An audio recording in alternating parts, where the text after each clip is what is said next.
झालेला आहे। महाराष्ट्रात महायुती सरकार येणार ही गोष्ट स्पष्ट झालेली आहे। फक्त सरकार कुणाचं म्हणजे सरकारपेक्षा मुख्यमंत्री कुणाचा याच्याकडे सगळ्यांच्या आता नजरा लागून राहिलेल्या आहेत आणि त्याच अनुषंगाने आपण चर्चा सुद्धा करत आहोत। पण यातले काही महत्त्वाचे आपण पहिले टॅली बघून घेऊया।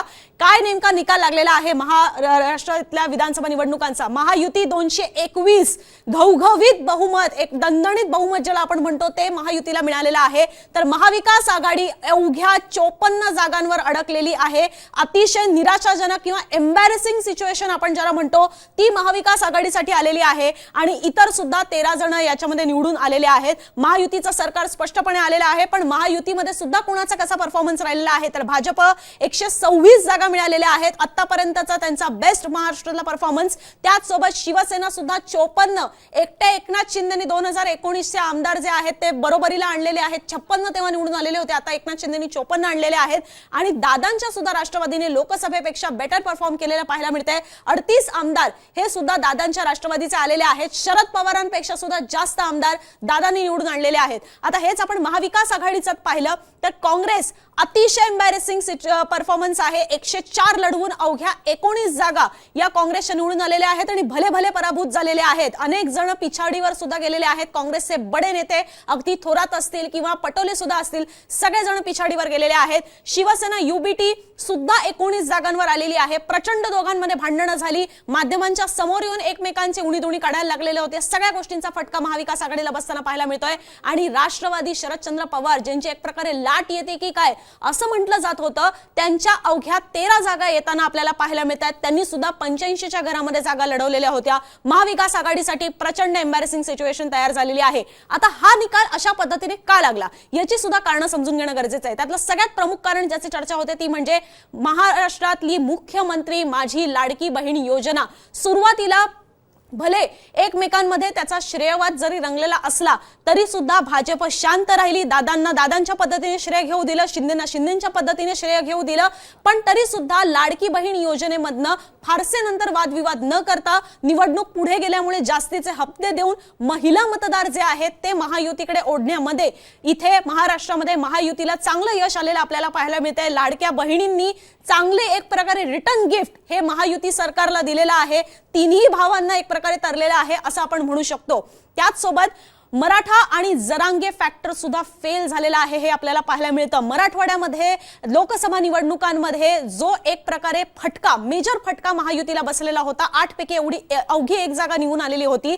भल्या भल्या पोल्सनी सुद्धा, एक्झिट पोल्स मध्ये सुद्धा दिसत होता की जरांगे फॅक्टर हा रिलेव्हंट आहे, जरांगेंच्या टार्गेटवर कायम भाजप येत गेलेली होती।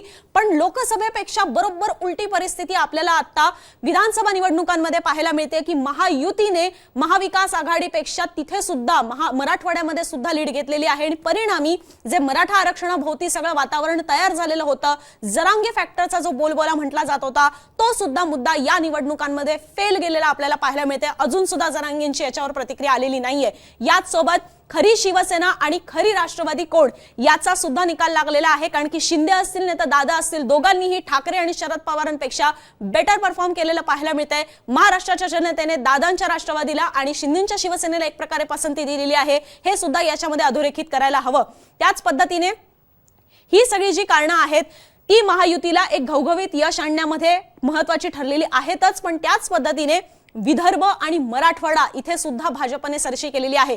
खास करून मराठवाडा, कारण जिकडे भाजपला फटका बसेल असं म्हटलं जात होतं तिथे सुद्धा भाजपला चांगलं यश मिळालंय आणि विदर्भ सुद्धा भाजपने आपल्याकडेच तो गड कायम राखलेला आहे, चांगलं परफॉर्म केलेलं आपल्याला विदर्भामध्ये पाहायला मिळतंय। अनेक मुद्द्यांसंदर्भात तिथे चर्चा होत होती, मात्र त्याच्यातली गणितं जुळवून कास्ट इक्वेशन्स असतील, संघाचं तिथलं काम असेल, नितीन गडकरींसारखा चेहरा जितका जमेल तितका वापरून घेतलेला आहे आणि या सगळ्यामुळे विदर्भामध्ये सुद्धा भाजपने कमबॅक केलेला आहे असं आपण म्हणू शकतो। अगदी अनेक आदिवासी पट्टे असतील किंवा ज्या ठिकाणी कास्ट कॉम्बिनेशन्स त्यांच्या विरोधात जातील असं म्हटलं जात होतं तिथे सुद्धा त्यांना फायदा झालेला आहे। आणि सगळ्यात महत्त्वाचं ज्या विदर्भामध्ये येऊन हे नारे देण्यात आलेले होते ते म्हणजे बटेंगे तो कटेंगे आणि वोट जिहाद, ह्या नाऱ्यांमुळे हिंदू मतं जी आहेत ती कन्सॉलिडेट झाली। एकीकडे याच्याच विरोधामध्ये काँग्रेस महाविकास आघाडी जातीनिहाय जनगणनेचं म्हणत होती, त्याच्यानंतर अनेक जातींवर फोकस करत होती. मात्र आपण एकत्र राहिलो तरच सेफ राहू, आपण विभागलं गेलो तर मात्र आपलं काही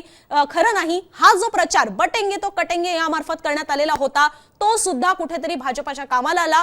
वोट जिहादचा मुद्दा देवेंद्र फडणवीस लोकसभा निवडणुका झाल्या रेटत होते, त्याच्यानंतर किरीट सोमय्यांनी सुद्धा तो मुद्दा लावून धरलेला होता आणि त्याच्यामध्ये सुद्धा सगळी हिंदू मतदार जे आहेत ते एक प्रकारे कन्सॉलिडेट झाले भाजपचे आणि त्याचा सुद्धा फायदा हा विदर्भ सारख्या पट्ट्यामध्ये सुद्धा झालेला पाहायला मिळतोय. इतरही बऱ्यापैकी पट्ट्यांमध्ये झालेला पाहायला मिळतोय. अगदी नंदुरबार मध्ये सुद्धा आदिवासी मतं जी आहेत ती सुद्धा भाजपच्या पारड्यात पडलेली आहेत. त्यामुळे मला असं वाटतं आता या विषयांवर सुद्धा आपण चर्चा करायला हवी. मी पुन्हा एकदा न्यूजरूम मध्ये जाते, पण त्यापूर्वी आणखी एक विषय घ्यायला हवा, तो म्हणजे की आता या सगळ्यानंतर प्रश्न पडलेला आहे तो म्हणजे की मुख्यमंत्री कोण होणार.